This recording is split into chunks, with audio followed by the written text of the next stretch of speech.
we are doing a lot when it comes to MRO side, if you think particularly about the V2500. So it's interesting to contrast the V2500 with the GTF. The V has been a slow burner. It's a 25 to 30-year-old program, but the majority of the fleet, or the average age of the fleet, is around 8 years.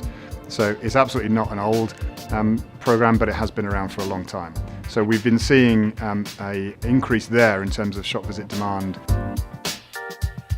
The V2500 is reaching its peak. In terms of engines sold, we are around 7,000 and change that are sold right now. So yeah, the shop visits will retain a constant level for about the next 8 or 9 years, and that's something that my team and others look very closely at when we try and match MRO capacity with the demand. So the V is by no means decreasing in terms of shop visit numbers. So we've been employing various tactics to bring more capacity into the market.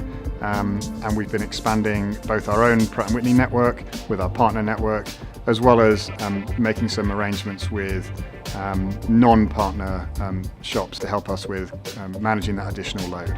So those engines are just as critical for us today as the GTF will be tomorrow.